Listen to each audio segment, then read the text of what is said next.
மதுங்கிறது என்ன செய்யும் என்ன செய்யாது அப்படிங்கிறது நிறைய பேர் தெரியவே இல்லை. ஃபர்ஸ்ட் வந்து குடிச்சா ஸ்ட்ரெஸ் போகும் அப்படிங்கிற ஒரு பொய்யான நம்பிக்கை இருக்கு. பட் குடிச்ச 30 நிமிஷத்துல பார்த்தீங்கன்னா கார்டிசால் அப்படின்னு சொல்லக்கூடிய ஸ்ட்ரெஸ் ஹார்மோன், CORTISOL அப்படிங்கிற ஸ்ட்ரெஸ் ஹார்மோன். நீங்கள் கார்டிசால் அப்படின்னு நெட்டில் அடிச்சிங்கனாலே ஸ்ட்ரெஸ் ஹார்மோன் சொல்லும். அதாவது உங்கள் மன அழுத்தத்தை அதிகரிக்கக்கூடிய ஒரு ஹார்மோன்.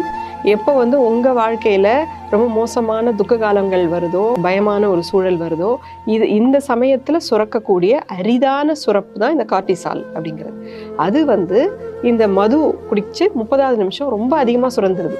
அப்போ அந்த ஸ்ட்ரெஸ், மன அழுத்தம், அந்த துன்பம் அது வந்து உங்களை போட்டு அழுத்துது. குடிச்ச அரை மணி நேரத்தில் பார்த்தீங்கன்னா அழுவாங்க, புலம்புவாங்க, தன்னைத்தானே காயப்படுத்திப்பாங்க.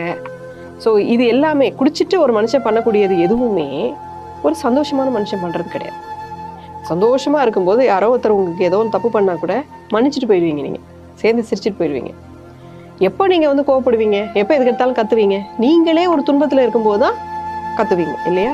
ஸோ குடிச்ச அப்புறம் நீங்கள் குடிக்கிறீங்க, அடிக்கிறீங்க, இந்த மாதிரியான வன்முறையில் ஈடுபடுறீங்க, கொலை செய்கிறீங்க. தற்கொலை முயற்சிகள் மிகப்பெரிய அளவில் வந்து குடிச்ச அப்புறம் நடக்கும் நீங்கள் பார்த்தீங்கன்னா. ஸோ இது எல்லாமே வந்து ஒரு துன்பத்தை அடிங்கப்படுது. ஸோ குடிச்சு 30 நிமிஷம் கழிச்சு பல மணி நேரம் நீங்கள் ஒரு ஆழமான மன அழுத்தத்தையும் துன்பத்தையும் தான் நீங்கள் உணர்றீங்கிறது தான் உண்மை.